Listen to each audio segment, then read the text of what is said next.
Machines rarely fail without warning. The real question is, are you listening? Every pump, motor, and bearing is constantly telling you how it feels. Condition monitoring is how you finally hear it.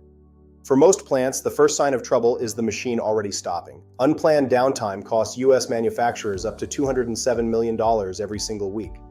When maintenance is purely reactive, you inherit the consequences: lost production, rushed repairs, expedited spares, and real safety risks on the floor. Condition monitoring flips the script. Sensors continuously track the vital signs of your equipment: vibration, temperature, pressure, current, and oil quality. Each reading is compared against a threshold, the normal, healthy range for that asset. The moment a reading drifts outside that band, the system raises an alert. That early warning gives your team time to plan the fix, long before a small deviation becomes a full breakdown. The payoff is significant. Faults are caught early, downtime drops, maintenance is planned, not panicked.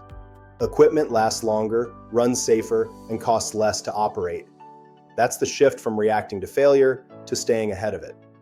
Condition monitoring turns raw sensor data into confident decisions, but it only works on a clean, reliable data foundation. If you'd like to learn more about condition monitoring and AI-powered asset intelligence, visit verdantis.com.